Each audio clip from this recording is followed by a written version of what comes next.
Hello, hello. Well, it's my distinct honor to introduce you to our final expert faculty teacher of Launch Academy, and so excited to have him here live to work with us. All the others were on Zoom. So I'm happy, and I think a couple of you know him, but I'm happy to introduce JonathanBender. And Jonathan is a speaker in his own right, a trainer, and a speaking coach. He's an expert on speaking. And does that all over the country, and has a program called Claim Your Voice, which is a really powerful online and community-oriented program on helping you be a better speaker in all areas of your life. So he's a friend. He's also lives up in the Santa Rosa area and has been dealing with all of that. And I just feel so grateful that you're here and that you're being with our group with all that going on. And we're building a deeper and deeper friendship. So I appreciate you being here and supporting Launch Academy. So thank you, Jonathan, and welcome. Yay. Oh, look, the shirt's coming off. It's a new type of online course. It's a treat. Dinner too? Woo! Dinner and a show. Now you got our attention.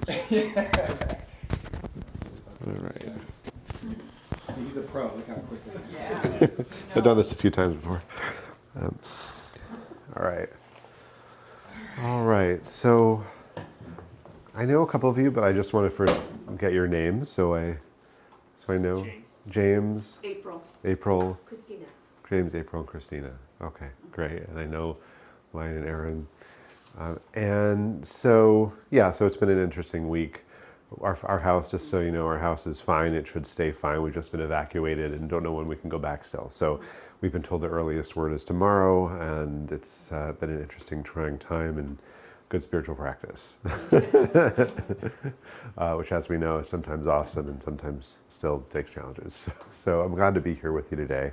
And just the first thing is that I'm really approaching that what we are doing here today, this is not a talk, this is a coaching session.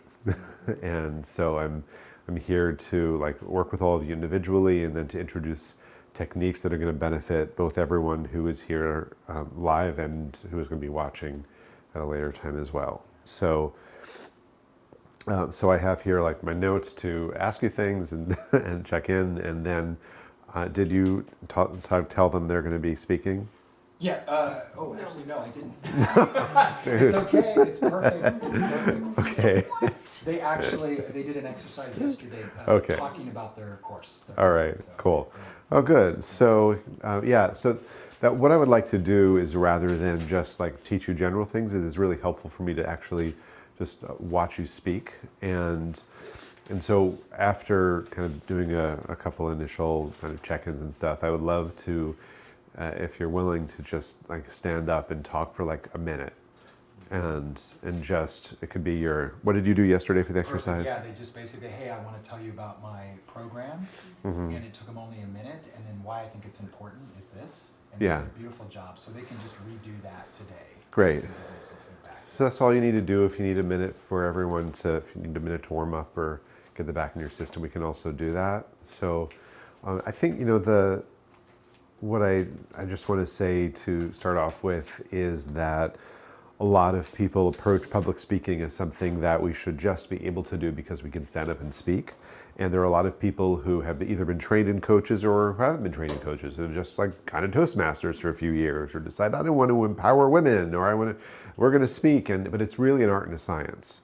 And so I've been coaching for over 20 years, and I bring in stuff from being a professional theater director and actor and writer. I train and certify coaches in the method that I created, and everything that I do is a blend of acting, voice, and movement work, things that performers use to find presence, to find confidence, to find self-expression, with really particular speaking technique that is transparent technique, which means that you can't tell. And a lot of times if you see someone who's been taught through a particular coach, after a few people in a row, you'd be like, oh yeah, I kind of see the commonalities. You should not be able to see it. So my view is that it is based upon how anyone shows up when you are centered, confident, open, willing to be seen, and that's also combined with a lot of personal and spiritual growth, the way that I teach it, because it's also about being willing to step into who we are even more. and to be even more comfortable and relaxed and showing up and making mistakes and being okay with that. And so there's a lot of mindset work and somatic work, energetic work, and I blend together like a lot of things in a very holistic system. And so that's also why I get really strong results, like even just with confidence and nerves that show up for most people at one point or another, whether it's like weeks before or in the middle of a talk or right before, is I have a 95% success rate and dramatic reduction of nerves. So all of the things that that people have issues with, if you really get systematic and clear training for your particular needs, it can improve really dramatically. So I just wanted to give that as a base point to know that my goal here is to just take you to the next step of wherever you are, teach them very particular techniques that can be applied for live speaking, but as Chris and I talked about, we really want to apply this especially for video, for audio, and whatever your particular needs are. Any questions around any of that, or? Yeah. Yeah. I was wondering, could you answer the question, like, what is the essence of the art and what is the essence of the science, so I can see how they... Sure.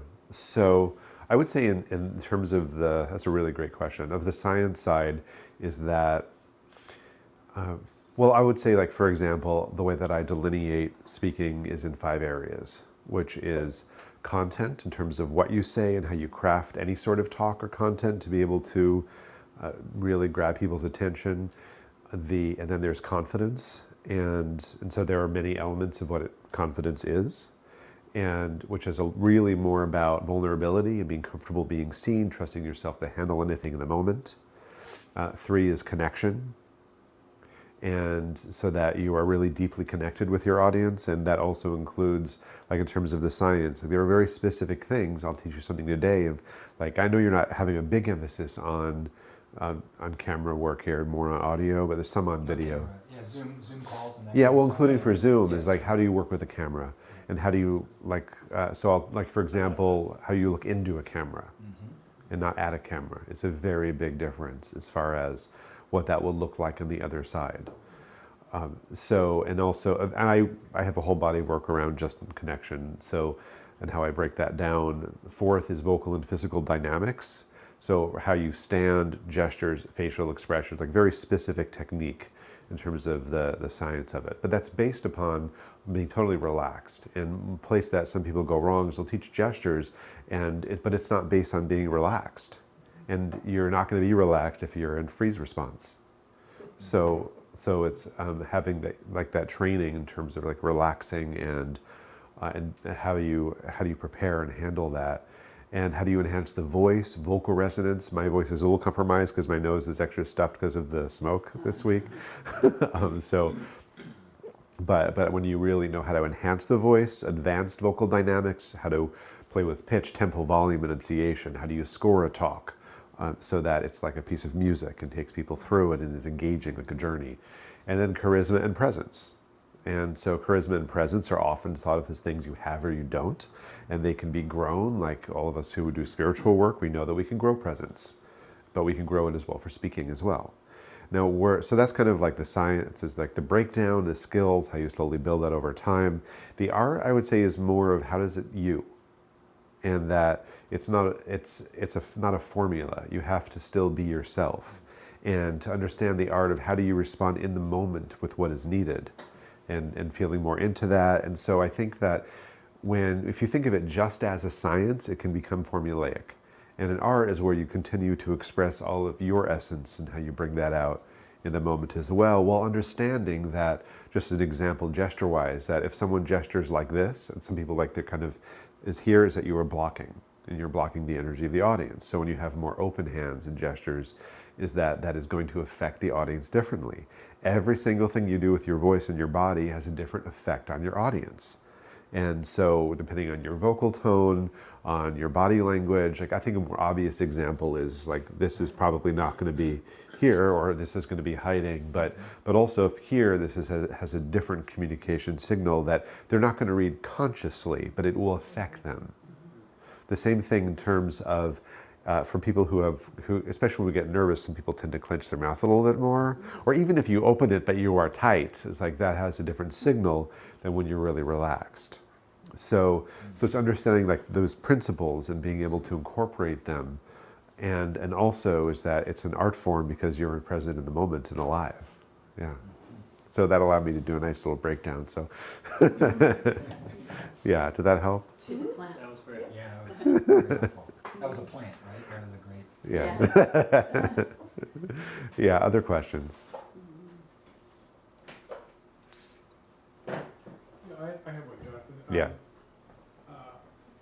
I do most of my work on audio, not video, and I'm much more comfortable with audio because I can use a script. Uh-huh. And I script all of my talks out word for word, Mhm. and I don't read them. But I have the confidence that I know what I'm going to say because it's all laid out in front of me, and I can check to see what I'm saying and then say it another way. So I can be very authentic with a script in front of me. It's harder for me to be authentic without a script in front of me. So, Mhm. I mean, that's just an issue I need to work on personally. I really need some coaching on that. But Cool. Let me just speak to that. So you brought up a few interesting terms, things in there. So first of all, authenticity. It's something I do a lot with, and I have, like in my kind of free course, which is kind of based on product launch formula, my very first video is called the authenticity trap. And so often this idea of am I being authentic or not is more like, am I comfortable? Do I feel honest? And so often I often suggest to let go of the concept of authenticity and instead strive towards presence. And so I could talk about that for an hour. So so it's not bad. It's something that all of us in the growth circles tend to talk about, and it's not like I never use the term either. But I would say is that there are other things underneath that we could point to. Now, in terms of scripting, here's the danger with having everything scripted out word for word. And this goes for short elevator pitches when you're like, I help people is that when we get it scripted out in practice, it's, first of all, for anything longer, it's really hard to bring in your habitual vocal dynamics when you have a script. For most people, it's hard. I haven't heard you, so I would need to listen to a recording and see that. So what I am a fan of more of is having bullet points, and that you practice it out loud and find the rhythm and words. So you might just say like, first bullet point I'm going to do covering this, maybe even outline of things, and you can kind of glance and make sure that you cover that. And then, but when you practice it, practicing that several times out loud, and you find your own vocal rhythm of those points, so you actually get comfortable, even semi-memorized with that. But it's different than writing it out, because the other thing too is when we write out a script, we're often writing in a way that is meant to be read and not to be spoken. And it doesn't have the same type of inflections. Now, I'm a trained performer. I can make anything sound amazing. My art from the age of 14 was the performance of literature. So I know how to do that.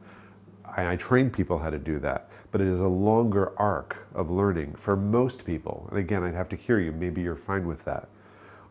Than it is to speak it out loud and find the natural rhythm with that. The other thing I'll just say too, in terms of particular scripting techniques and formula, is there are two things to consider in terms of the verbiage that you use.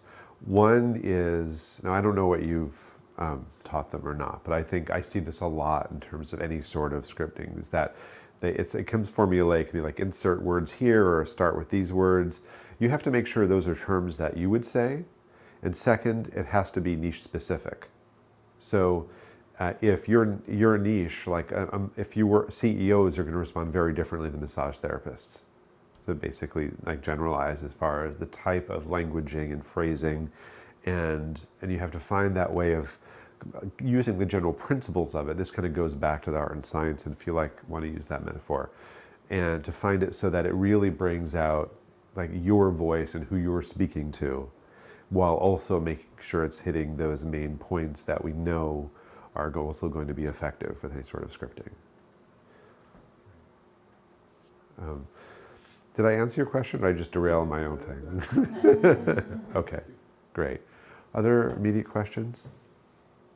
Actually, let me just go ahead and ask, because I was going to do this anyway, because we've kind of started, I'd love just to hear a little more from each of you of, your own relationship to speaking, whether it's live or camera work, and like anything that's up for you, either in general with speaking or around this. So I kind of have an orientation to, at least from those who are in the room, of how that is for you.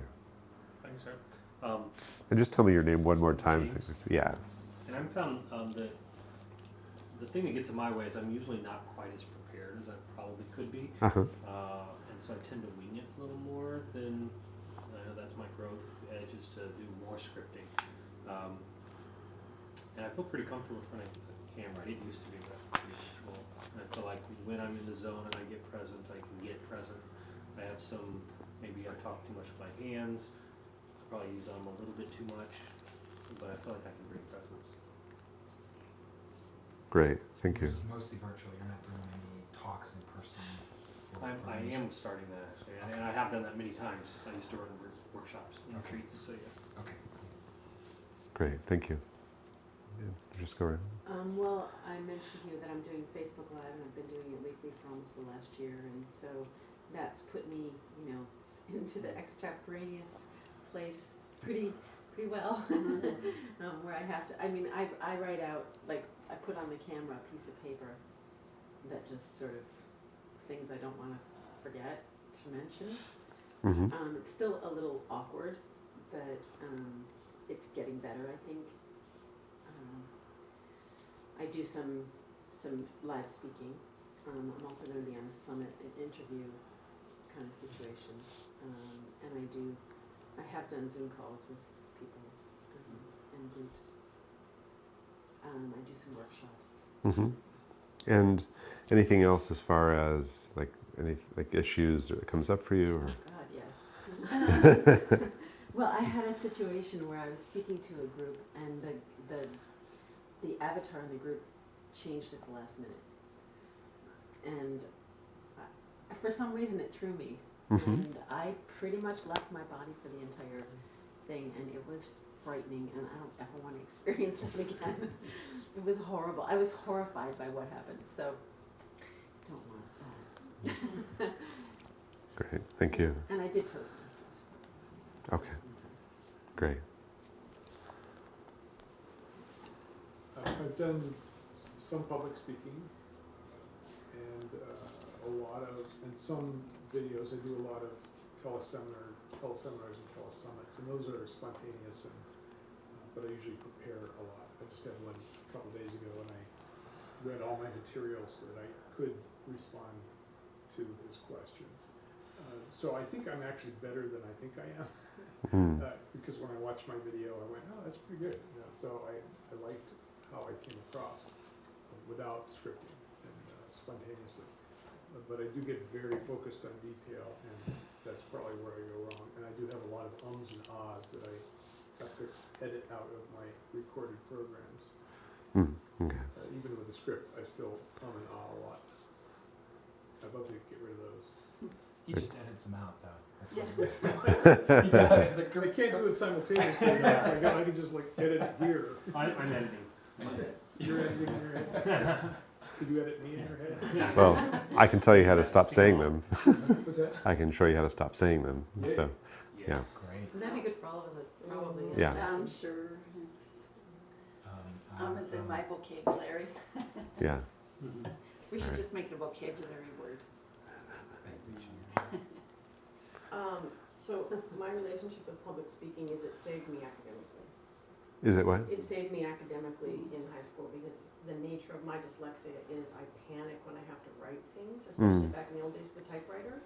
And at that age level, if you tell your teachers that you would rather do an oral presentation, they froth all over. Yeah. They're so excited that you want to actually do public speaking at Right. that age.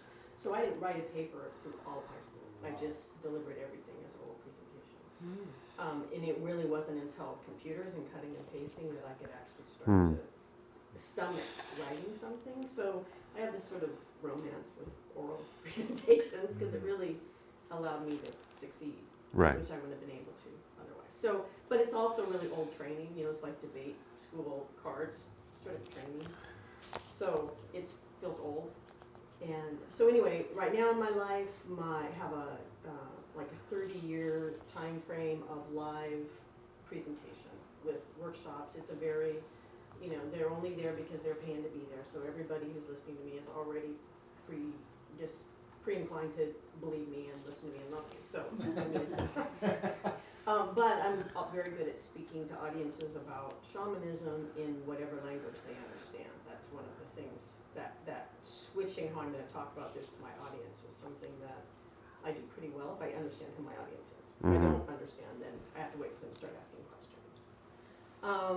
And right now I have a 9-year every week podcast, hour-long podcast, which is scripted. I'm still listening to the scripting things already. But the whole thing of doing it now on a camera and what does it mean to work with a camera is a totally new world. And I noticed that, and I just did a bunch of videos, and they kept saying, "Look at the camera." I'm like, "Where is it?" It's like there's all this black stuff over here. Where's the camera? You know, what? They had to put a piece of pink tape on it, so I knew what to look. So that whole thing is really new. And that weirdness of when we're in these platforms where you're looking at the people, but that's not where the camera is if you're on your, so all of that is like, oh, can someone please just explain this? That piece is really a big growth point. Right. Great. And sorry, your name again was? What was that? What's your name? Oh, sorry, Christina. Yeah. Great. Thank you. April. Yeah. I used to do a lot more public speaking, but in the past couple of years, I have not been out as much, and it could be anywhere from workshops to meetings. I I'm getting ready to do it more, so it's going to be up there. The things that I have problems with is the opposite, reading my audience. It seems to be difficult for me. I'm like never sure how they're feeling or what's going on. I have a problem answering questions. Like somebody will ask a question and I don't know if I ever really answer the question. I might go off on a tangent or something, but I feel like I'm not answering questions. And I also tend to be, I'm a very factual person. So when it comes to being like that high energy, fun, like I think of all these, they're like fun, high energy, Chris. It's like I tend to be more about giving the information, being factual, because I could sit in front of the most boring speaker, but if I'm getting something out of it, I can engage in that. And I know that's not a good way to be. I don't want to be like that. I can be exciting, but that is a little bit hard. Okay. For me to like step into that role. Right. Mm-hmm.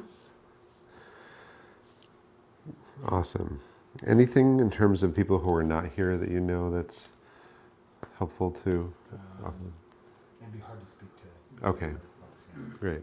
What I'm really interested in is, like when I know my content inside and out, and I'm in front of an audience, what to be attending to, where my attention should be, as well as when I don't know my content quite as well enough, maybe I don't have it all scripted out quite as much, my cognitive load seems to go back to content, and I kind of start to tune that stuff out because I'm like too much over here. If you have any strategies for how to, even when I'm not 100% ready, feeling ready, how to still make sure that I'm standing out here and doing that even when I'm not fully prepared. Does that make sense? Like speaking extemporaneously and not shut them out because I'm trying to like concentrate on what I want to say. How do I balance those two so that I maintain the connection with the audience? Okay. And letting the talk actually come from the audience rather than from your head. Like See, that's a whole different. that's yeah, the trick. That's, that's what I need to know about. Because if you know your Yeah. content generally well enough, Yeah.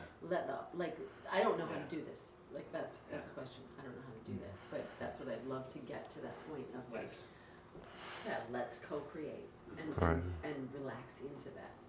Well, that's a little different than the main thing for camera. So let's see if we can get to that, though, if I can at least talk about that. So, great. So thank you. I think, why don't we go ahead and put you on the hot seat. So, I can do that now. Yeah, do you need a minute to go through, review your stuff before we start? Just like yesterday,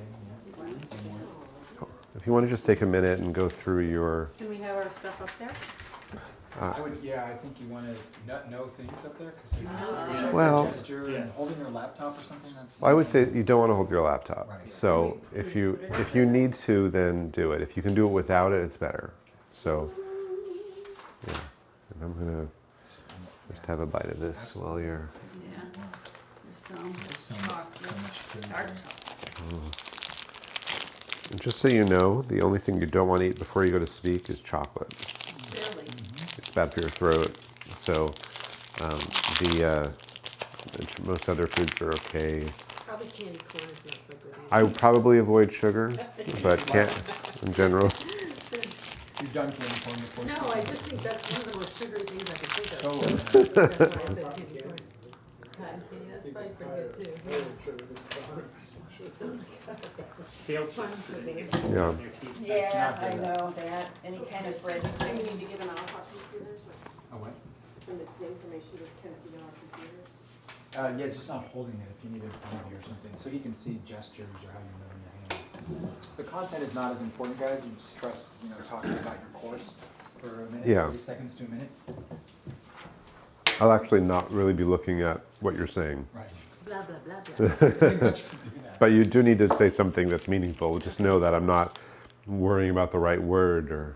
Can I just talk about the course? Yes. Yes, It doesn't have to be what I said yesterday. absolutely. No, just 1 minute. Yeah, let's do that. He'll be like a person that's interviewing actors. Okay, that's complete. You're done. Yeah. Keep talking until he tells you to stop. Yeah, I might just probably. Yeah, cut him off. I'll cut you off if it's more than a minute and it's not you. Don't worry. So, is there a seat in back somewhere I can sit? Yeah, back? absolutely. Yeah, let's do this. You want to sit or stand? Do you like sitting? I prefer to sit actually. Yeah, let's get you. Was that things from out there? This is the throne. We call this the throne. All right.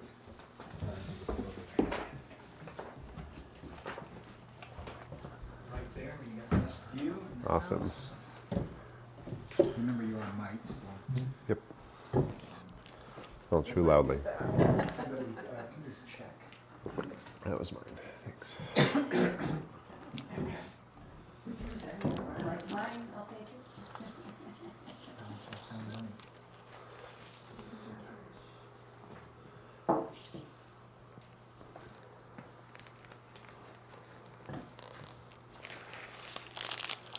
Nice. Okay, you ready? Yep.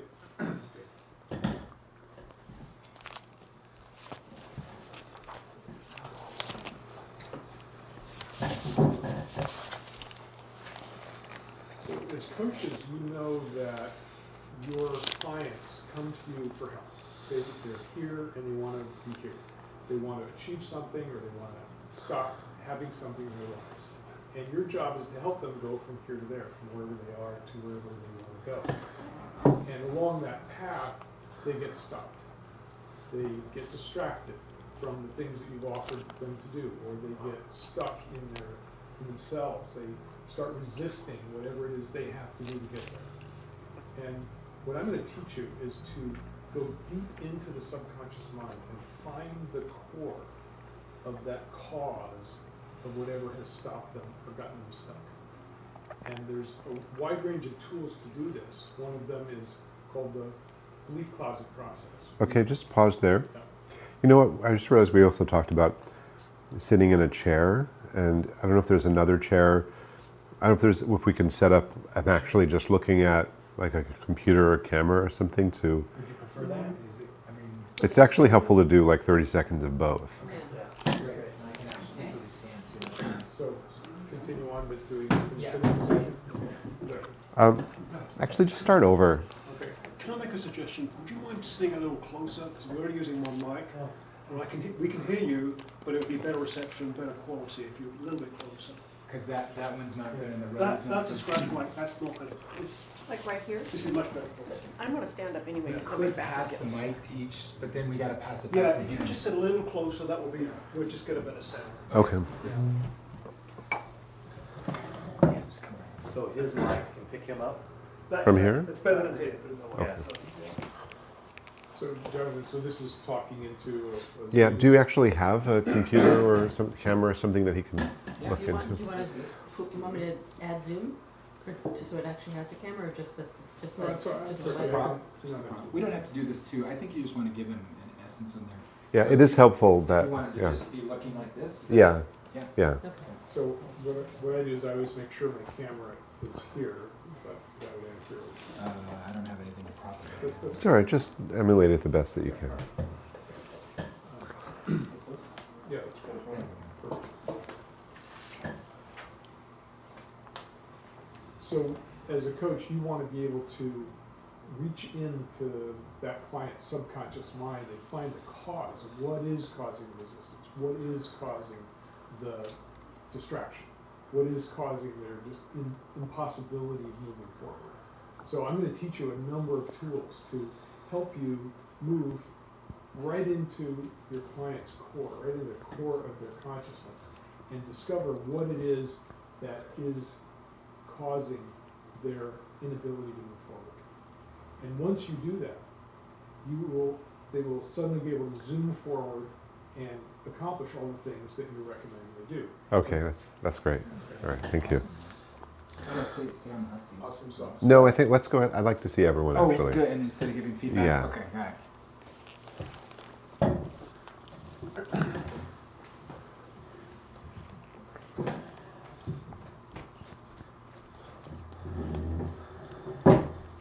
You want to do half and half? Is that what you're saying? Half Yeah, standing, half sitting? yeah. Okay. All right, I'm here to introduce the Birch method, which is my own method of bodywork system that I've devised out of my long-term immersion into my own body's wisdom. And the three keys to having a body that actually works is alignment, which is having your body follow its design as closely as possible. It's attunement, which is learning how to actually tune into your body so you can access that wisdom of the design. And then the third thing is to redirect the tension in your body so that you're not fighting your body at every stage. Those three things are key to having a body that not only works now, but is going to work long term your entire life and have the longevity, feeling good at every stage as you chronologically age. Okay, great. Let's do the computer.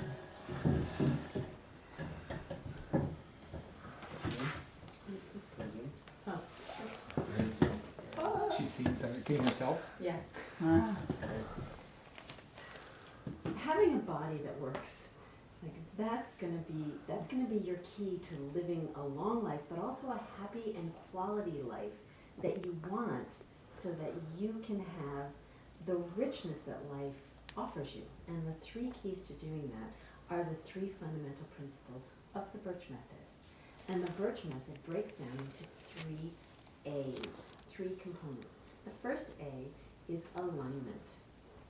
Alignment is that which works. It's that, when you follow your body's design, it just works. It's like if a plant doesn't have water, then it doesn't work so well. And when you give it water, it thrives. The second A is attunement. Okay, great. Thank you. Awesome. Cool. We need to be excited. Yeah. Excellent. Sorry, Lion. Well done, well done. Cool. James.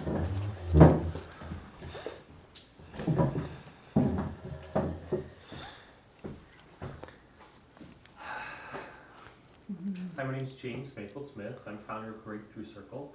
And today I want to talk to you about the first doorway in our Breakthrough Circle program, which is attune your presence, attuned presence. And if you're doing any type of transformation work, the very first thing that we need to look at is, where is my presence? And in order to expand our presence so that we can then hold more of the transformation that we're looking for. So I'd like to take a moment and just close your eyes if you would, and imagine a time when someone was very present with you. What was that like? How did they show up for you with presence? Great. Okay, let's go to sitting.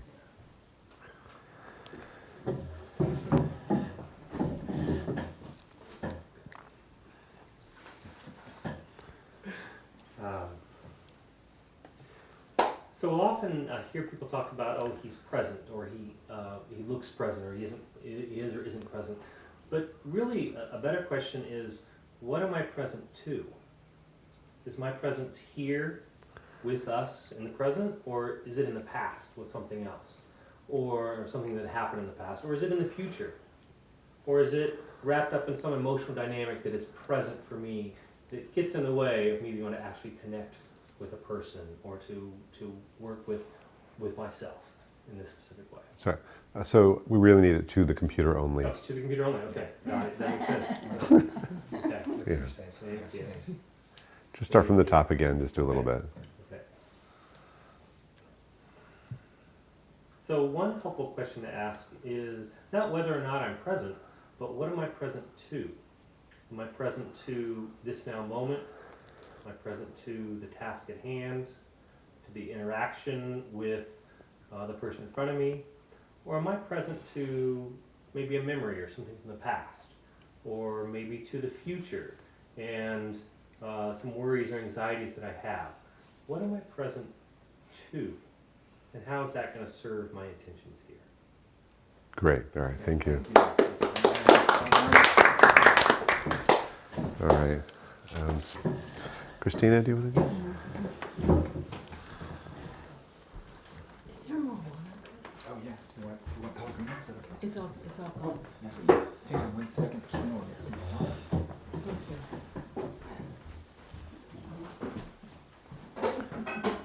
The lights, it's very nice. Thank you so much.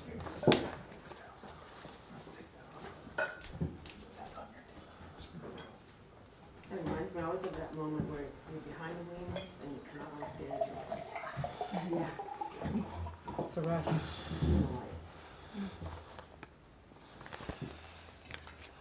Okay. Let's see, what are we going to talk about? Yeah, that's. Okay. So welcome everyone to Energy Body Mastery. Glad to have you join me here. I want to just do a quick course overview of what we're going to be looking at and help you understand a key kind of secret here. So the main pieces we're going to review in the course in the first week, we're going to talk about grounding. The next we're going to talk about the center channel, boundaries, and chakras. And everyone goes, oh, done that, I'm out of here. But what most people are taught to do is to visualize an ideal future state, right? Which completely ignores what's actually going on right now, which is all that really matters to us, is what's actually going on right now. And so what we're going to be working on is, yes, understanding an ideal future state, but also at the same time being able to tune in and say, what is my state right now? What's the gap? And the purpose of the course is give you a whole set of skills to close that gap so that you can ultimately get your real everyday self into that ideal future state. Not Correct. just sit here and imagine it every morning, then go out and deal with the world exactly the way you did yesterday. Great. Thank you. Let's switch.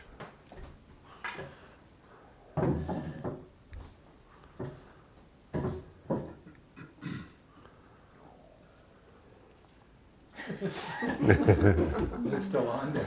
Yes. Actually, I'm looking at the master dashboard. Oh, here. Oh, just start with video. There you go. Sorry. There's like words on my face. Okay.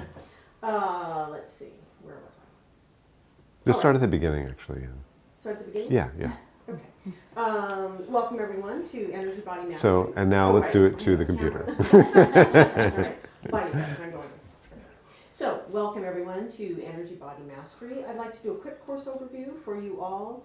We're going to begin with grounding, second week, center channel, third week, boundaries, fourth week, chakras. And you're all like, oh, I already know all that. But what we're going to look at in this course is not just that imagined future state of ideally what you'd like it to be, but what is actually going on in your body right now.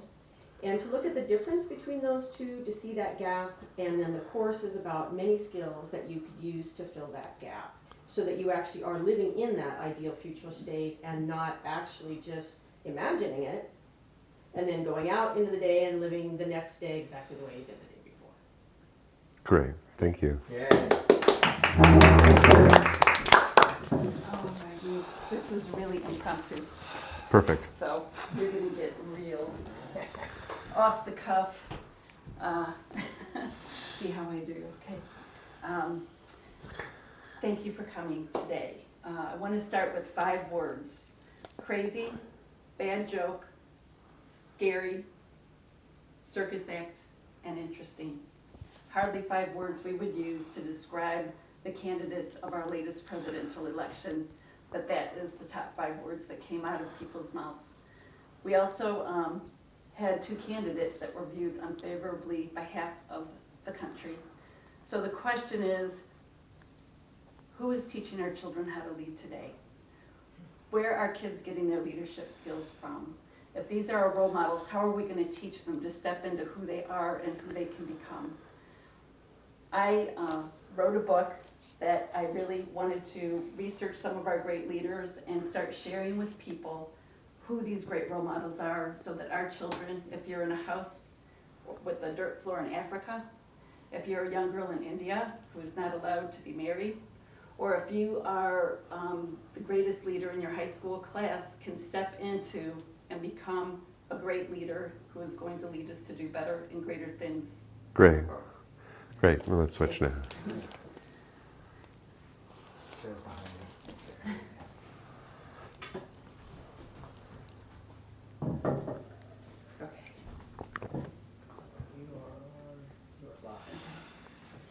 Hopefully none of my customers.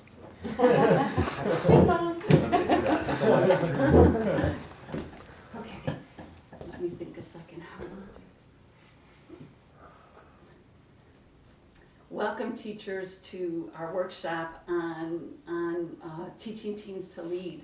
I think when we think about being a teacher, something happens to us at some point in our life where we wanted to, we got that feeling. We knew that something happened inside of us that taught us this is what we want to do. And we got on the right path of saying, how do I want to make a difference in a kid's life? So what I want to do first is just invite you to close your eyes and really think about that one person who made a difference in your life that put you on this track of where you're going right now. Great. Thank you. Yeah. Yay! Very inspiring. Thank you. This was harder, wasn't it? It's Oh, not like when there's someone on the other end of Zoom, it's easier. I know. All right. Well, Oh.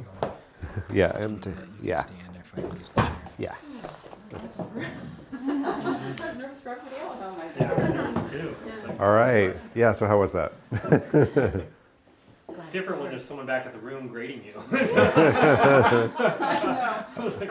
Oh, I hear it's hard when someone is in the back of the room supporting you. Yes, yeah. Thank you for that reframe.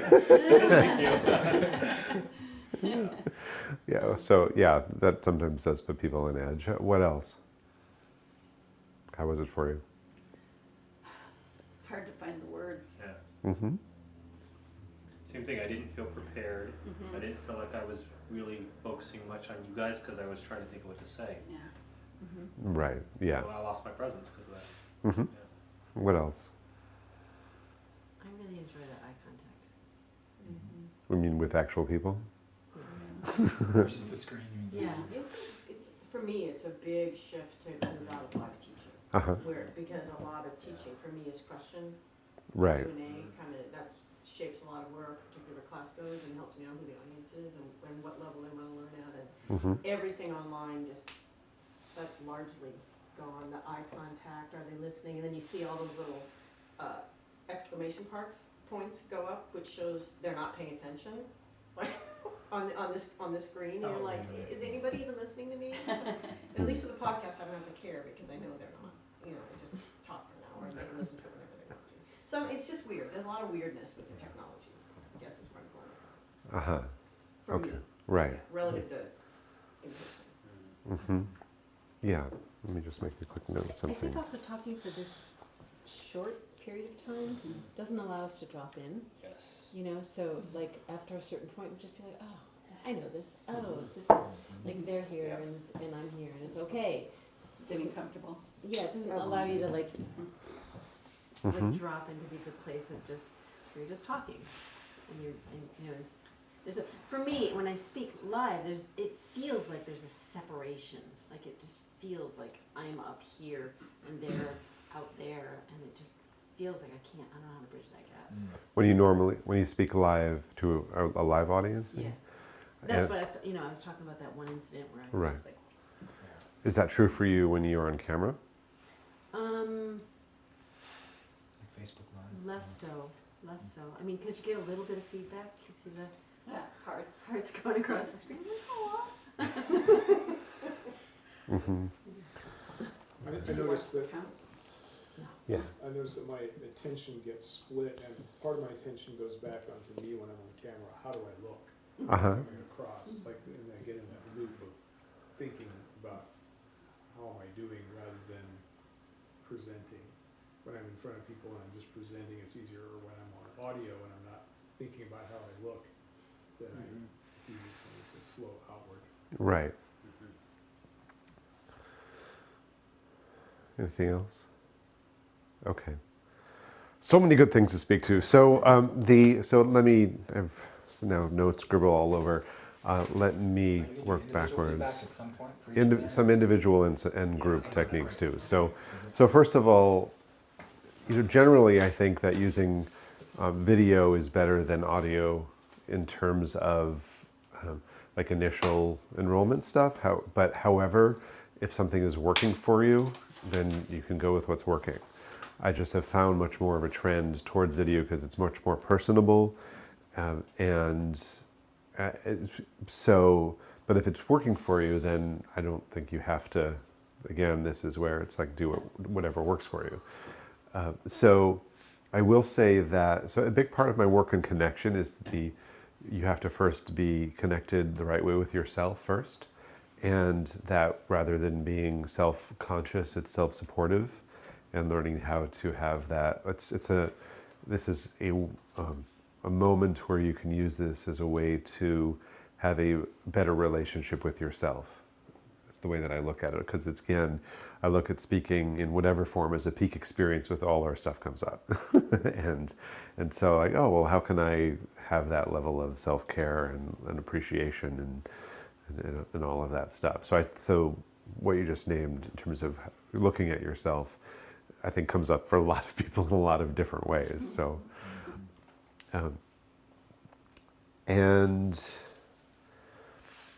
So would you be, just checking, would you be willing to do an actual laser round with each person rather than kind of weave it? Would that be okay? Because I think it'd be hugely valuable. I don't know if you're planning to do that, but would you be willing? What I think 30 seconds to each, here's what I saw and you can improve on, yeah, I can do that. I was going to do that later, Yeah, but I can start with that. I know I would want that. Okay, cool. Definitely. All right, so let me just continue with Lion. So, and there's differences in terms of sitting and standing. So one thing that I saw for you that is with a lot of people is that sometimes if we don't have a stable base, and so your feet, the stable, actually this is better just do with everyone and show you right now. So if you can stand up, is just like we do in yoga, is have your feet parallel directly underneath your hips, like 3 to 5 inches apart. That's my coach for all of this. This was my old base. Right. Guy base. And if you can like feel your weight so that the weight is equal in terms of your balls and your heels of your feet, and that equal in the in and outside. So there's an exercise like ways to enhance that. But if you just like you can just move around and just like feel that, and having that stable base for when you are standing, and just that foundation is if we have our feet apart or something that we end up swaying, which isn't really good nonverbal communication, or we could end up pacing, and it's better just like land. Now, you were really relaxed, which was great too, and so I would say is I would experiment for you, what is it like to just let yourself land, and then when you want to kind of move and be loose. So, but that real kind of landing and strength, now that's going to be really important in a different way on camera. But for just when you're standing, that's number one. Okay. What was the feedback to me directly about that? Just make sure you do that. And what was? It was just like, I couldn't see your feet, but it looked like from the way you're moving is your feet were probably like this, like that one was kind of open and a little farther apart, which just led to some shifting when standing. So now I don't believe that when you stand the whole time you should have your feet parallel. It's like, oh, there, like let yourself relax too, but this is kind of like a base position. There's a little more I use of like that I go into in terms of rooting the tailbone, coming up to the chest, letting the body be really relaxed and open, super relaxed. But the most important thing is just the feet to start off with. Yeah. Okay. And interestingly, you looked a lot more comfortable when you were sitting than when you were standing. You were using more facial expressions. Your face was kind of stiff, and you started off. You have to think about what's the energy that you want to start off with. And so it was a little frozen when you were first standing, as opposed to like being warm, really like having that, like, it doesn't have to have a big smile, but just even like having that warmth come across. And I saw more facial expressions and warmth when you sat down, actually, and were just looking at the computer. So, and pausing is the way to get rid of ums. I'll come back to that. So, Aaron, your hands were a little closed, like I mentioned, like a little closed off, as opposed to, it didn't look bad, but having a little more open. There's a gesture technique which where you want to start with your hands relaxed at your side, rather than we kind of tend to do this often, which kind of blocks. And from here, you can do lots of gestures. So I'll see if I have time to go into the end, but I want to more so show you gesturing for on camera for everyone as well, because that's the most important thing I think for today. There was a way in which, when you were speaking, that it almost looked fake. Like it didn't have, you didn't feel as like dropped in, and I think that's what you were talking to as far as that. But it was also kind of like almost like a little too smiley, and I wanted to feel you drop more into your core, into your tailbone, into your back, and just like that rooting, that deeply grounding and rooting, and just like finding that deeper power in when you were speaking from there. So, and so we just have to make sure that when we're smiling, it's coming from a place of connection rather than having to, like, trying to be positive. And so that comes with like making sure we're connected with our heart and that genuine love that's really shining forth rather than emulating it. For James, there are some needing improvement with gestures. I think there's also, it's a bigger project, but there's a bigger full. Well, no. I know I wasn't very. No, it's not that. Yeah. No, what I was to say is that you have more. You have more vocal resonance at your disposal than is currently coming out. So that growing resonance that's a bigger project just for anyone who wants to do that. Anyone can do that, but it just takes a couple of months to learn how to grow that. So Resonance as in a vocal. that vocal resonance. It's a lot easier to coach body language than, like, the voice takes a little bit longer to really inculcate that. Registers, that kind of stuff. It has to do with relaxing how we hold tension in the neck. It has the diaphragmatic breathing. So there's a relaxation, breathing, connecting the breath to the voice, opening up that fuller resonance. People, I mean, it's a little less now because some stuff people love my voice. I'm like, yeah, I did a lot of training. So that's what I shortcut for everyone is you can get that in a couple months if you want You that. have such a nice voice. Oh, I thank you. noticed it, even though you're stuffed up. Thank Can you. I ask a question? Yeah. So in terms of like really like getting this stuff in, like when I get up to speak, I know a lot of the stuff. Yeah. I know a lot of the stuff. I've heard it in various different ways from different people over years. Mm-hmm. I'm not doing it. So what's that gap?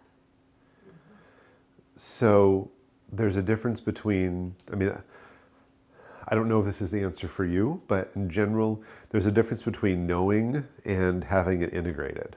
Right, that's exactly what I'm Right. saying. So the way that I train people is that you have to practice, like, do you know about habit building practices? Like, the essence of it is that you have to learn a little bit at a time, integrate it, and then you can do more after that. So that's what I teach is, like just like for example, where I start off with most people is just learn how to relax, how to breathe, ground, and relax, and to do that throughout the day for like a week or two. And that once you have those in your system, then you can layer on top of that things like how to stand properly. But if you're standing or moving in a way without relaxing, then it gets forced and weird. So, and also how you have to be relaxed and relax the neck before you can start to bring the breath up to the voice to start to grow the resonance. So the way that I teach in my system is practice twice a day for like the particular exercises wherever we're on for like 5 or 10 minutes twice a day. I call those power practices, and then you do habit builders throughout the day so that whether you're sitting in a meeting or you're speaking or in the grocery store, that you can just do these things. So you have to like grow these as habits that become part of your life, because it's never knowing what to do, it's that you have it at your disposal. Now, there's the other thing that where that goes to, one of the big things I want to talk about today is how do you prepare and warm up. Obviously, this is not an optimal circumstance. You were just asked to do it. You didn't have a lot of practice. And so I know you're not going to be at your absolute best. I'm not looking at you as this is your like shining example and this is like thrown on the spot. It's not our benchmark. Yeah. And so, but often people don't warm up and prepare enough. So I can talk to you about that a little bit more in a bit too. So, and that is really important. When you say practice, yeah. are you practicing speaking? Like what? Like you're saying practice relaxing. Is it just relaxing or is it relaxing and speaking? Well, the way that, so I separate things out. Like in Clean Your Voice, my online course, people don't even start speaking until week 4 out of 10. I mean, and speaking, I mean literally making words out of your mouth with addiction enunciation techniques. It's like I start off with like inner work, the relationship to the self, compassion work. Level 2 is just literally just learning how to relax wherever you are, like anywhere, and then applying that grounding like to, and really deepening that. And then you can do it for speaking. So before you get to speaking, make sure you have that at your disposal. Now, I tend to work with a lot of people who've done a lot of growth work, and yet it's always, well, when do we lose that? And so how much do we come back to that? So then we eventually grow that into all of the speaking like that, but it's even breaking it out of that. Just how relaxed can we be no matter where we are? Well, I work at that a lot. Yeah. But it's not showing up in my speaking.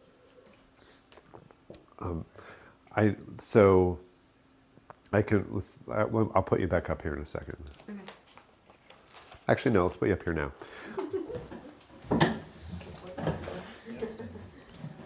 All right.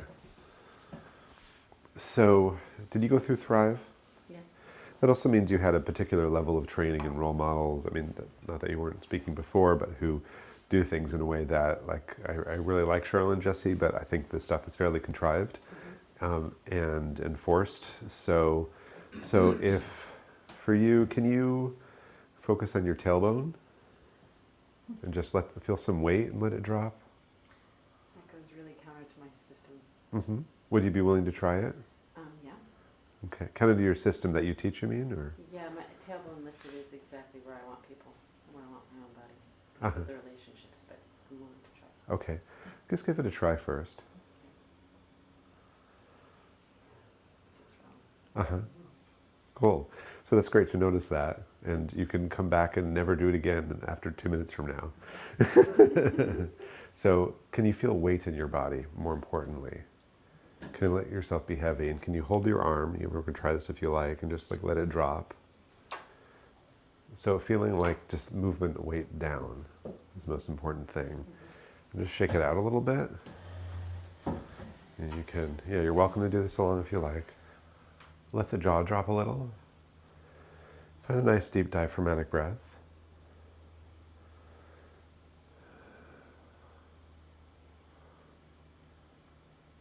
Great. And then just try saying, hi.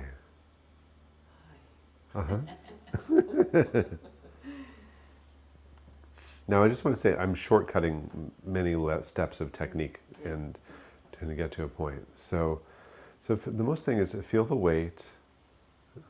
Let your neck relax more.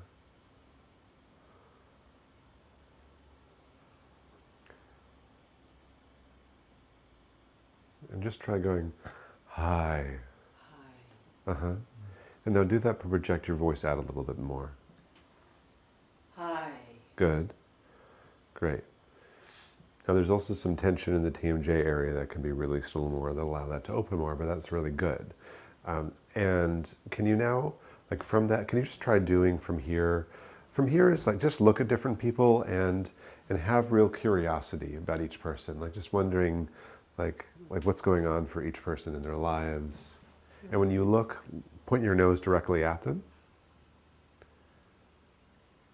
And you can nod if you want, but you don't have to. You can just look and be really interested, really wondering what's happening for them.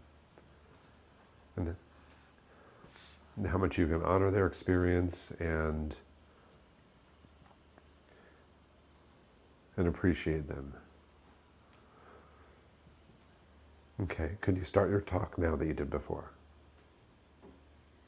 The 3 core principles of the Birch Method are alignment. And alignment really speaks to the body's design. And when you honor the design, it lasts longer, feels better, and serves you the way that it's supposed to. How did that feel? Slow. Mm-hmm. How else? Heavier. Uh-huh.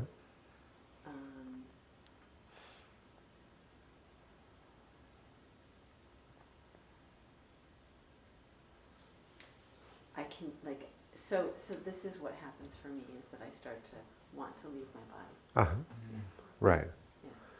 Can we get some feedback of how that was? Yeah, I thought it was more grounded, Yeah. and the slow really served you. Even if it felt too slow to you, I could track you better and felt you in your body more. Thank you. You appeared more like an expert right off the bat, more like competent. I got a better sense of competence, I think, from that slowness and that groundedness, believability. And it's not that you need to go that slow, Yeah. but the which of the two engenders more trust? This one. This one. So yeah, I mean, it was okay to err on the side of this because you want to find that quality. And by the way, I don't normally talk about weight in the tailbone. I have no idea why that came up for you intuitively. So I talk about some of tucking and finding like different postures thing, but I have no idea why that came up intuitively for you. So more so that heaviness is like that level of feeling you there. I was like, oh, now I really want to hear what you're saying. Okay. Because your experience comes out of your path with your own body. Right. I feel like you're speaking from that place immediately the second time. From that deep well of wisdom versus talking about that well of wisdom. Right. Which just felt more like in the first time. Yeah, That makes sense? it's your embodiment of your You were in the yeah. Yeah, yeah, well, that's always that's the trick for me in speaking, is I want to get disembodied. Like Yeah. there's a real pull, I can feel it. Totally. And it's frightening to me because I don't want to be in that place. And at the same time, I don't know how to get into connection with my own body so that I can get in connection. Exactly. Well, you said that right, is that more connection you have with yourself, the more that you can have with others. But that's why we just starting off, like literally I would say for you, is the first thing I would do is probably for 2 weeks is just practice like having that a little level of heaviness, a little slower groundedness. And it's also, notice what I said too, this is really important, to feeling your back. Is that energetically what happens when we are nervous is or focus on audience is we are leaning forward a little too much in our energy. And so it's like we're here rather than like settling back into ourselves. And so like focusing, I have different tools this, but the shortcut is like focusing on your back there, that heaviness, and then there's other things we can do as far as like the heart and connection. But when you're in that space and that level also then of like really witnessing, acknowledging, and out of like, oh, I need to speak now. Yeah, that's exactly the mode I get into.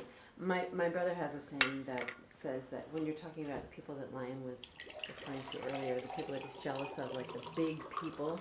My brother says, and he's worked with all these people, like he's been in the New Age space forever, and he knows all of the big names. Yeah.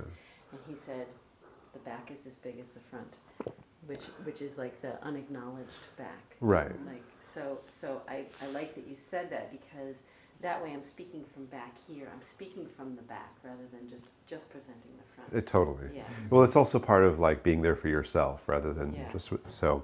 Yeah, great. Can we give her a hand, because that was really awesome. Really, well done. Yeah, thank I you. didn't get to say this, but the quality that you had was gravitas, right? Yeah. Gravitas is a great word because it comes from gravity, and the grounded. Yeah, it was such a different quality. Yeah, and like, yes, integrate that, layer in other skills, layer in tempo variation. But letting yourself that slow, I was just like, I loved it, that second one. And yeah, we'll bring other things, but really great bass. And also, I'm in the habit of really defaulting to smiling. Right, So, yeah, I didn't smile that much the second time. right. But the thing is where a smile emerges, is like where that comes from. So smiling is awesome, but we also want it to come from a place of like this, like deep connection and heart and warmth, and not acting like it. And so, and you have no shortage of warmth, like beautiful, genuine smiles. But we go into speaker modes sometimes when we're experienced. So, okay, I would like to work with you for another hour, and I have to go on. Yeah. So Christine and yeah. April and then. yeah, You finished with James though? no. So Oh, right, great. so by the way, I loved how you said we are present to something. I talk about that too. So I was like,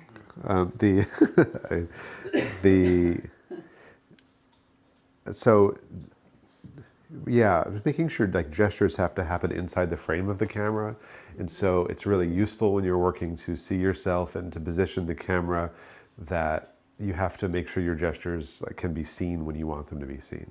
Side two. Yeah, they were a little too outside, or I saw you down here and I knew that they wouldn't be showing up on the camera. Because I do a lot on Zoom. And so here we could be talking about Zoom. Obviously there's a difference as far as when you see yourself and where to look, but also when you're doing your any video work. I have a quick question. Yeah. Jonathan. When I'm doing interviews on Zoom, Yeah, I tend to bring the camera close so that my face is bigger in the camera, but I can adjust the camera so that it's right. further back. Is there an optimum place on a Zoom interview? I like to do a little more so we can have some gestures in there. And also it means it depends a little, if it's Zoom, like that can be really close up. And so I like to have a little more gesture room, but I don't know if there's a perfect way. Personally, I have that preference for some gestures, but I'm not tied to that. If you feel like it's better for some reason that you have that level of close-upness, then I don't object to that, but I would experiment with playing with some more gestures and have room for that. So James, one thing that I saw for you also was that you looked a lot more comfortable just talking to people, and even to the point where you didn't want to talk to the screen. And that there's this, sometimes that I had I kind of imagined into it that it might have felt kind of very constricting to talk to there. There's one of my favorite sayings is how we find freedom within structure. That it can feel really confining and limiting, but actually within that, then you can look at how much can I play within that particular structure. So you can experiment and see all that you can do, and which both could be how you change the camera angle, but also like what are all the things that you can play with and nuance that you can have. Like if on a mic, then I can do all sorts of different things with my voice that I can't do live, and vice versa. So It's more like I didn't have anyone to connect to, which took away some of my presence. right. So here, obviously, there isn't anyone there live.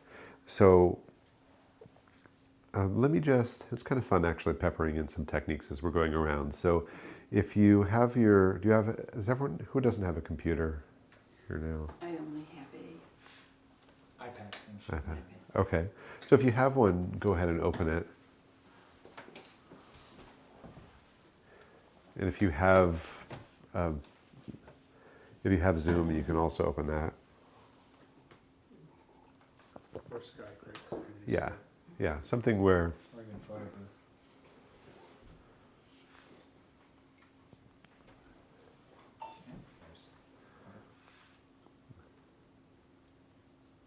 All right. So, is everyone ready? Or almost?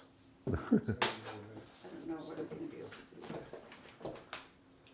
Yeah, so it is great to be able to lift the camera up if you have something. When I'm doing calls that matter, I usually am boosting it up. I also use an external camera. That's a lot. The cameras for Macs are not super high quality, so I mean my Mac's a little bit older at this point, but still. So I have an external which also lifts it up a little bit higher because it's boost on, and so I think mine is it's a Logitech, and the externals have such better quality, and also with mine then I can zoom the camera in and out and stuff. So I highly recommend having an external clip-on. So as you are, so there's a lot to look at, and it's extra distracting, and we just like know this is part of it. So if you can, first of all, just look at the camera. The actual green dot, right? The actual little dot, the green dot, and then allow yourself to kind of look down at yourself or where there might be other people on there.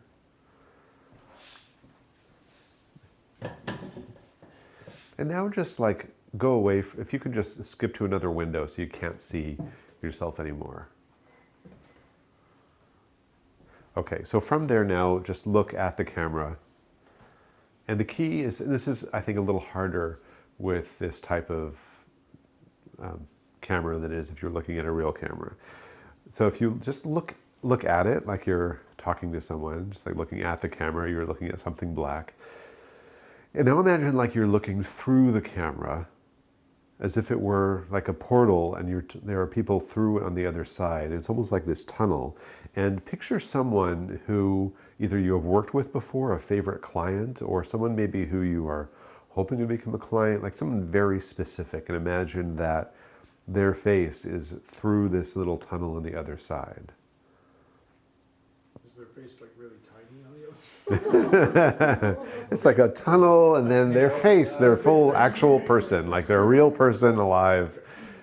And that when you talk, you are almost like having to do a little more facial expressions because you're talking, you have to make sure it gets to them through the tunnel.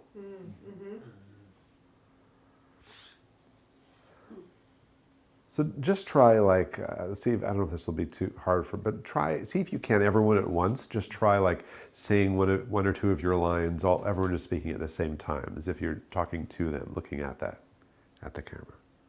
Wow, so Thanks for being here, and great to have all of looking us so forward to working with you, take your business to the and next level.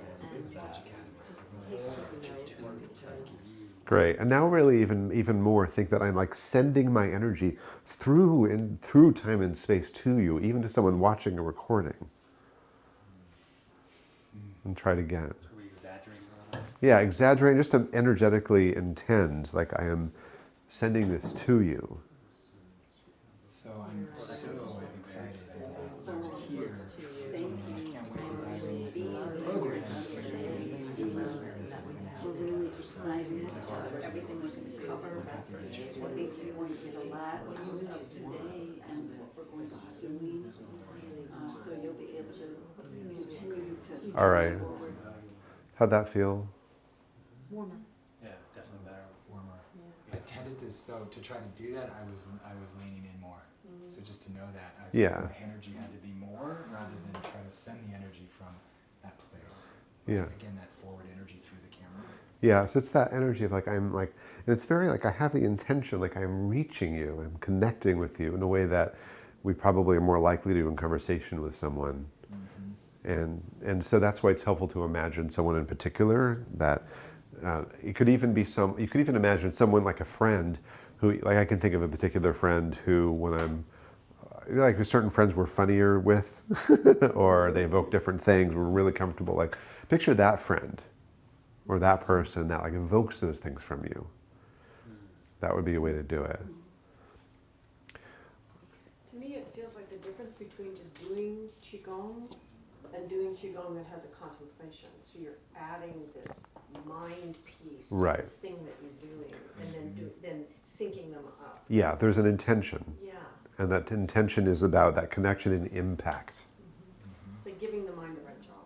Right, exactly. Very well versus letting it do stated. whatever it thinks it wants. Right. Yes. And it's moving beyond talking at. So go ahead and, if you can skip back now to your Zoom screen, where where you now have to deal with seeing your own face or other people's faces. Jonathan, would you, while we're doing this, would you speak to Chris's point about leaning in versus being? Well, I would say, first of all, so I didn't address posture yet. So for sitting, it's just like, make sure you're like sitting upright, not slouched back. I like to be sitting a little forward in the chair, like not with back against, and so, but relaxed. So very, kind of like similar to standing. It's like you're not going to slouch here. It's very upright, but really relaxed. So if you just want to try that posture, first of all, and from here, you can sometimes in forward, like you can move.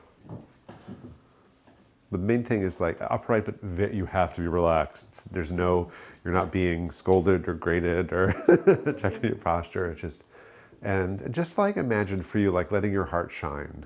Like it's your heart forward, like that you are really connecting from your heart, which could be physically moving your heart forward a little bit.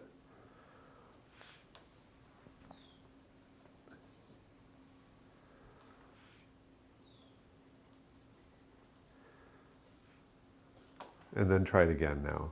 So looking at the camera and with the same intention. Yes, thank It's you good for to all see you being here. here. It's really exciting to have you as a part of the program.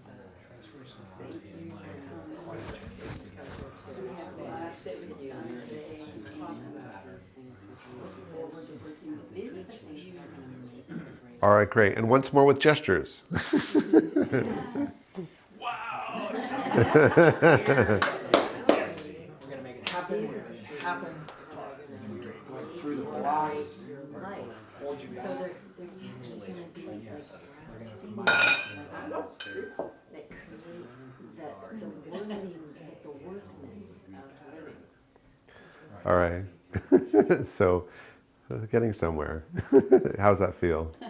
More fun. Uh-huh. Yeah, if you're having fun, that often helps. Yeah. Even with a really serious topic, that it's still good to smile some. So, I mean, So to answer your question, my experience is just remembering his back, kind of really staying with my heart is moving forward, the energy is moving forward, but I don't have to like create the movement with my body forward, as long as I'm extending my energy. But I want to do that to like get more connection. I want to lean into it, and I don't think that serves. It's like it's more, I'm not relaxed into my back. yeah. I tend to stand whenever I'm delivering, either by phone or by video. So I have the camera up, Okay. standing up, and what I notice when I'm doing audio is I'm doing a lot of this swaying back and forth because I'm sort of in a flow. That's not appropriate when there's a camera on. Yeah, it's not, and I would have to see you in all the different circumstances to coach you a little more directly, as far as like to really see what's going on. But whether I wouldn't know how to coach you with more detail.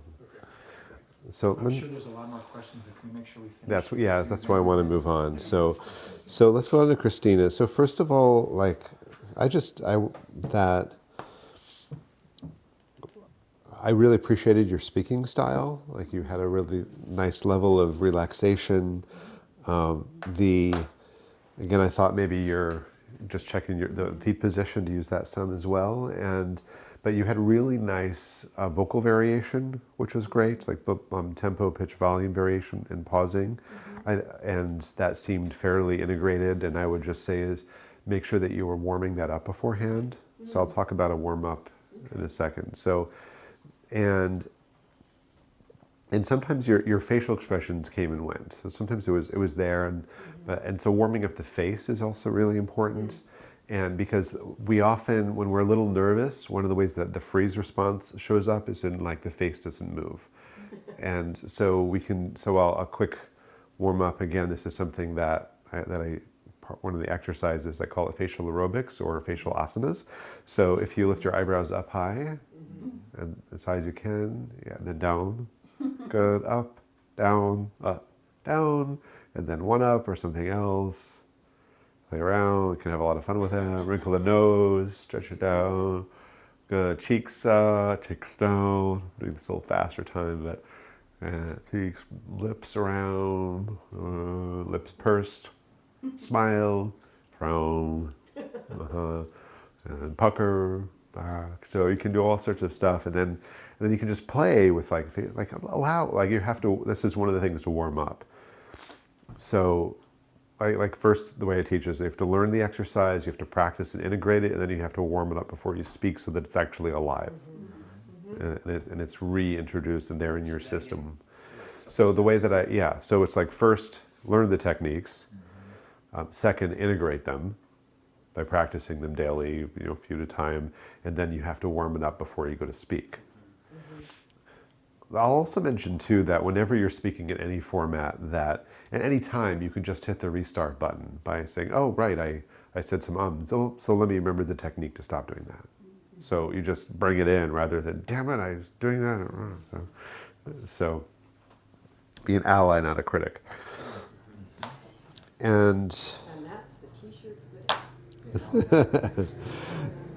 so, and I would say when you were sitting especially is that, because you looked less comfortable when you were sitting with all those things, and you also kind of went fast. So just like, make sure you have that like grounding, slowing down, taking your time, that intention to connect, warmth.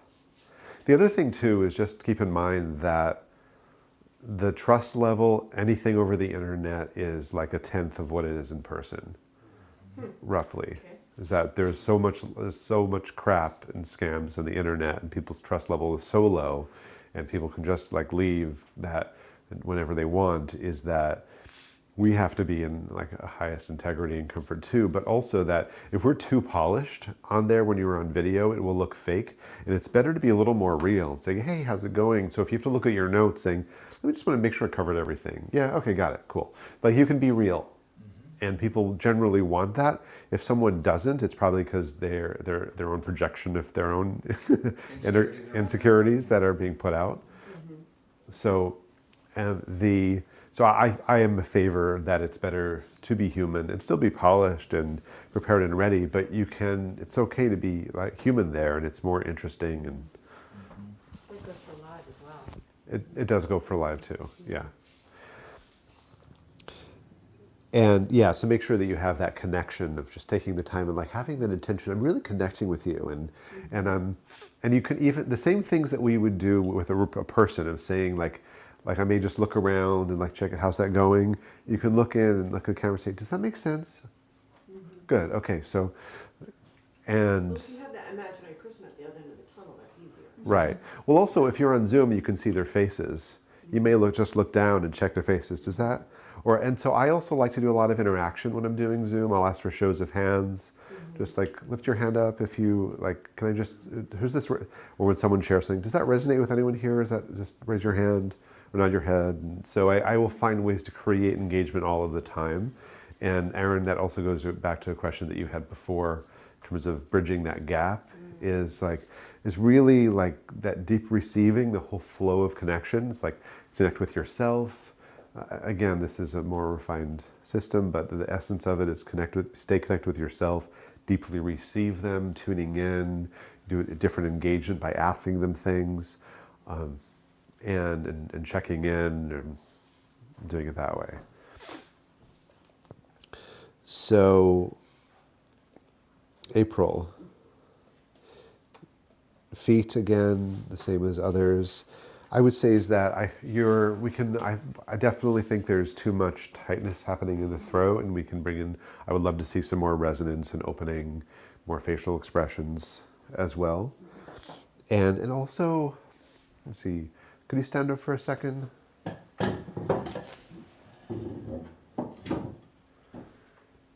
Is she in shot too for camera, or does she need to come up here? Okay. All right. So can you lift your shoulders up high and then just drop? There you go. Like that. Yeah. Because your shoulders kind of got they were really high when you think so, and that happens often for a lot of people with attention. And so doing like with her, if you're able to, that dropping of rotating and opening, just that loosening is something that's really important for you, for most people really. And it was interesting. You were kind of, there was the shoulders, but also a little wiggly, and so it's like relaxing, but then just being solid and grounded too. And growing the diaphragmatic breath. I would also say for you, a lot of the releasing the TMJ tension is helpful. So, and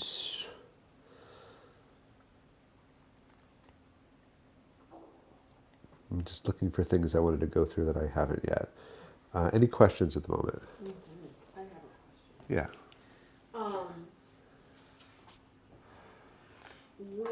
Often when I'm speaking to something I have a lot of passion about, which is mostly what I bother to talk about, and I see this also with it, right, is I often get teary. And so, which is, I'm getting more and more okay with. Uh-huh. But can you just speak to that? When you're speaking about things you're really passionate about, the emotions arise even when you're really grounded in it, because it's a big deal. So are they coming up for, is it just a briefly, or does it stay there and you can't get it stopped? It's just coming up briefly as a sense of the size of the moment. That Right. You're not so much like I'm now in an emotional thing, it's more just the bigness of it. I think if it's a little bit, that's fine. And for when I've had clients who it comes up and they can't get it to stop, then I have to do some refined technique work for it. Yeah, but I would also say is, like I would kind of almost need to see it happen to look at if anything is needed. Okay, so an example is a lot of times I do invocations, beginning and closing, or maybe some sort of thing that's a little more like a prayer than a visualization in the middle, because Yeah. a lot of this shamanic work, and often in the middle of that, it gets really big, especially when I'm really connecting with the people that are on the call, and it's just emotional in the bigness of it, not as in the feelings, but more just the, Right. And what's your sense of what happens for everyone there when that happens? and my feeling is it's actually happening for everyone there. Okay, And if it's part of happening what's for happening is everyone- that it's sort of channeling through me and I become a volcano, but I'm supposed to keep speaking. Right. You know? So I think generally it's okay to have that come up for a bit. The only time that it's not as good for is like when the speaker, when the speaker has it, but people don't feel connected to it. And they're like, sometimes people are like, oh, I have to show a vulnerable moment because they've been taught that. And they show something, but it doesn't actually reflect what the audience is going through. It doesn't connect, and then it's just off. So I don't sense that's happening, but I think as a principle, it's okay for you. The one thing I want to talk about how we create meaning. And so that could be in like what we see in their facial expressions or in terms of like engagement. And we can create stories that don't work for us. So like I'll just give one example that I got my start in high school and college speech competitions. And when I was 14, and then I also was doing theater in high school and college too, and majoring in it. But in these competitions that I did for years, and then eventually coached for years, and is that I remember like in college that I could have a judge who would just be like really encouraging and smiling, and I get my ballot back afterwards, it'd be last place, and someone else would be there like, and afterwards it'd be like, that was the most amazing speech I've ever seen. Like you don't know what's going on for people and what's happening for them in their lives. And so they could just be tired, or we don't know, or in pain. Or so not to construct negative meaning based upon that, and that we can just ask questions like is this hitting home, or I just wanted to check in with you, or so obviously this depends on audience size and format, but I would say is you can, if you see everyone, one signal I'll give, by the way, that's easy to tell. If you see people, this is more for live, but if you see everyone kind of wrestling and starting to cough or become more self-aware, it usually means you're losing them. And you have to change something. So changing meaning, use different dynamics or how you're speaking.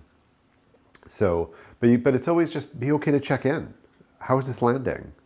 Like, is this new information for you, or is this insightful? Does this feel a little more like, or what's been most helpful? Like there's lots of things that you can just like check in and ask. I notice that as an audience member on a Zoom call, I will take my camera off of me because I'm always multitasking, and I know that's going to be a distraction for the speaker. Right. It looks like I'm not paying attention. The truth is, I'm not giving them all my attention. Right. I'd rather put my, my freeze frame photo up there so that they know I'm present at least partially, rather than Right. actually taking attention away from me. Yeah. Well, then that's good things. If you want people to engage when you do it, then you have to look at what comes up for you with that. So. Yeah, I think something that's important for me here is that I could be in a large room and hone in on that one person that's like this, and I can make a whole story that moves me off my center from one person in the audience. Right. That I'm making a story of, not even the whole audience. Right. I have to be very careful that my radar doesn't hit that person that has something going on in their life that I don't know, but I make it about me. Exactly. Or they're triggered and whatever, people get triggered. Right. Yeah. Is it helpful to like have these made up stories? Oh, he must be fighting with his wife. I mean, is that part you recommend? I instead more just have the intention of like, how can I love this person? And how can I speak more to them? So like, here's the thing is that when you're the speaker, you're in charge. And we usually put the audience in charge by worrying too much about their reactions or the size of the audience. And this is also where I work with things like masculine and feminine principle, yin and yang. And so they need someone to hold the space, which is actually both masculine and feminine in different ways, and to be there. But often speakers, we put them in charge in different ways. And so it's a flow of energy where we are receiving and we're taking in, and that informs what we do. So it's not dominating them, it's there in service. But you have to decide, oh, well, how can I love that person more? How can I check in what's needed? And then, well, you know what, I don't know what that one, so I'm just going to speak to everyone else right now, and that's okay, and no one knows I have this inner dialogue going on. Yeah. That's good. I appreciate how you go back to like care. I mean, it's different than some of the other things I've heard before, how you go back to that. Yeah.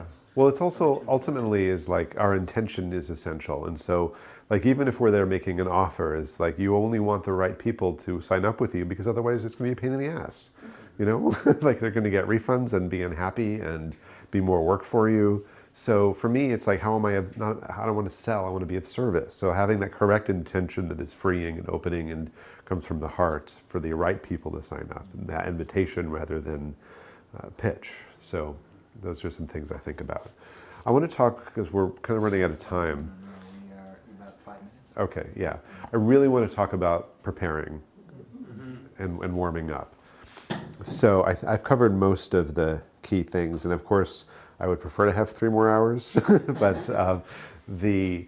so in terms of warming up, that I would say just first of all is that as a performer, that we're going to do a good hour warm up before we go perform. And before speaking, this is how people normally warm up. Like, all right. Yeah. Speaking is an embodied act. You have to bring it into your body. So if it's something that's really important, then you have to be not just like warming up right before, but like many times. Most important thing, speak out loud, full volume, with everything that you would normally do when you speak. That means speak with facial expressions, gestures, like practice. If you're doing it for a camera, you're not comfortable with that, then practice with the camera or the computer. If you have to like get a bunch of friends or get this group to do a practice run with you, so that you have just like people on screen, if you're doing a Zoom call and you're not used to that, like get used to the actual format. It's kind of the same thing that for speaking live, I often say practice at least in the shoes that you're going to wear. Or maybe even if it's a different type of, if you're wearing a suit or a different type of dress or whatever than you normally do, then practice in that so you get comfortable with that. It will put you in a different mode and mood. So for the same thing with the computer, get used to that. So that's just like one in general. Don't make any changes if you can for content for a day or two before. Just like you saw today, is that when you're focusing on the words, it's hard to focus on everything else. Sometimes we have to do things last minute based on multiple factors. If you can avoid it, do. The biggest thing that I found out that would hurt my competitors, I had state and national champions in speech competitions. The thing that would hurt them the most is if we made last minute changes. So that we basically, at least 2 or 3 days before would be the last time I would even give them any coaching. So they just get, the most important thing is that you were comfortable and relaxed. So the things that I look at for warm up, you have to be warmed up physically, like stretch, relax, get your body loose, get your breathing.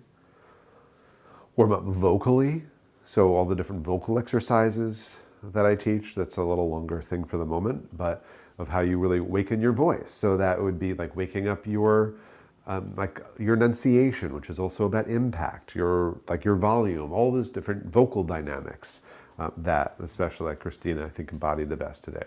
And like waking all those things up, waking up your facial expression. So the body language, like just get in the mode of doing that. Waking up the connection skills and remember, all right, okay, I'm thinking about a million things. I have to actually practice beforehand and prayer by myself, looking into Zoom at the camera and practice that whole thing of doing that and being distracted with a picture below. Like just practice that beforehand. You also have to do an emotional warm-up. Confidence is about being vulnerable and being seen and trusting you can handle anything that happens. So how do you warm yourself up for that? I have tools, and I know all of you have your own tools that you can approach for that as well. So, and then of course, with the content, be comfortable with that.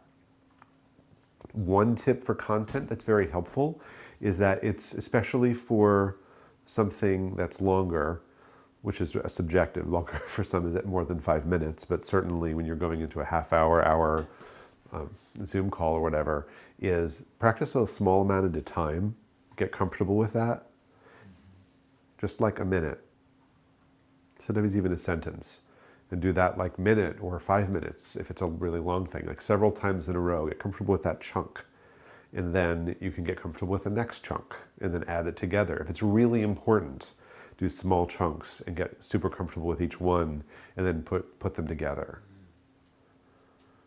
So in that way, if you have an outline, that you can just practice that section like over and over and then get comfortable with the words, find a new rhythm for that, find how you would speak that organically and not like from the kind of scripted out written thing. Yeah, so again, like any art and science, there's a lot of stuff and I've dumped a lot at you. You're welcome to, if you would like to, if you may want more help, you can talk to me about it and have me do a consult with you. So, and direct you in the right place with me or someone else. So I'll just say the easiest way to do that, chatwithjonathan.com. So, and that's Jonathan, Jonathan. Yeah. I'm not an expert in this at all, but what I found when I do prepare, what helps me, and I just want your take on it, is I'll take my content without even looking at it. I'll video me just extemporaneously talking about it, and then I'll take that, because that's my natural style, and I'll use that to make my speech, because I feel like it's more, rather than starting from like written.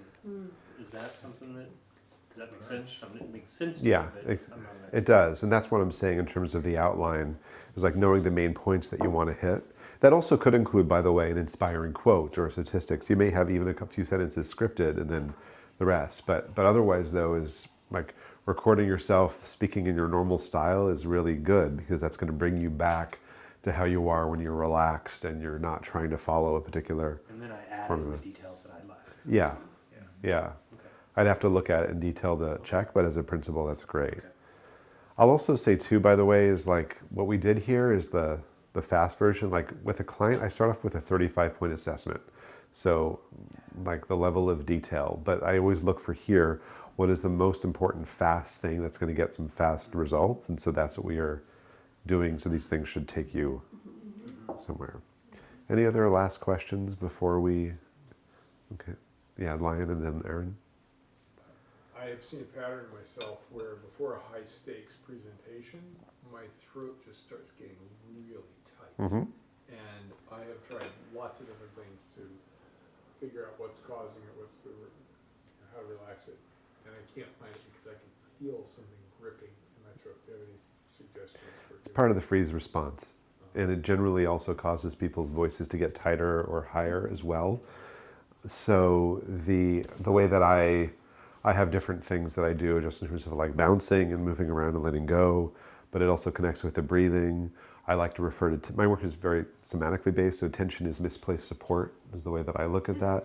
It's just trying to protect and hold and support. And it's learning to like trust, drop into your core, and letting and teaching that to let go. So that's the fast answer. I like that.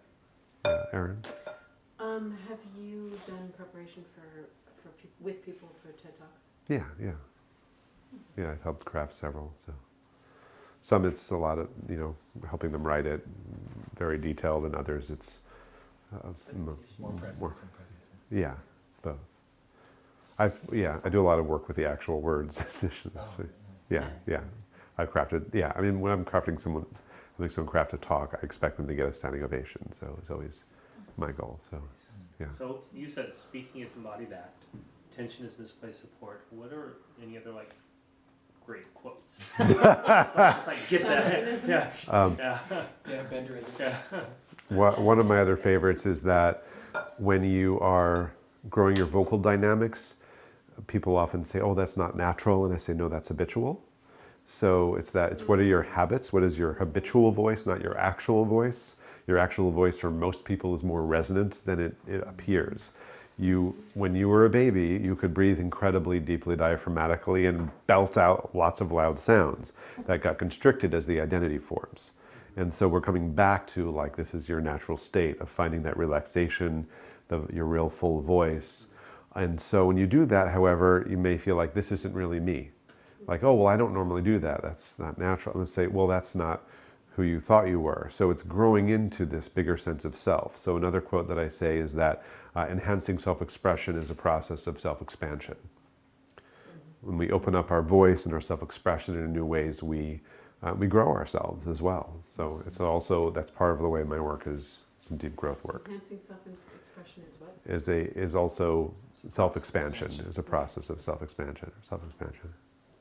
And last question, I have no idea how affordable voice coaches are, and this might not be the right time for that. But I'm at risk of going home and never calling you again because of that.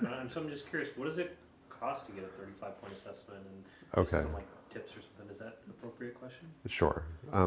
So first of all, I normally do assessments as part of a coaching package, but I would do it on its own for this group.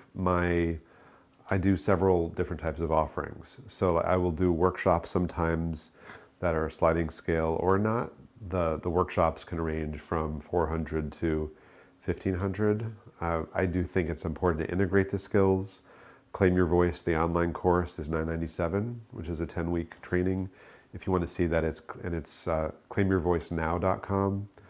And that's also, by the way, the 3.0 version of the course, and it's fully gamified, and I've revised that over the years, just in terms of the scope of online courses. So we've had, I think, a few hundred people go through to this point.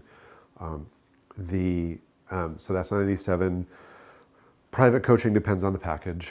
So for a normal package can run, like for a mini one, I always include Claim Your Voice.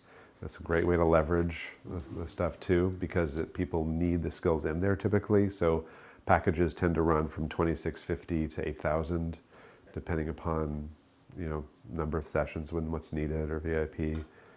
So there's a different stuff. If you just wanted an assessment, then like that's like I don't really offer it typically, but like I would do it here for $295 for that, which is like I said, which is a 75-minute. And at least they can start with a half-hour consultation. And a consult's free. Yeah. So just call me. Just call me, Yeah, just call me. Thank you. Yeah. Complete? I think we're good. Yay, Jonathan, stand up,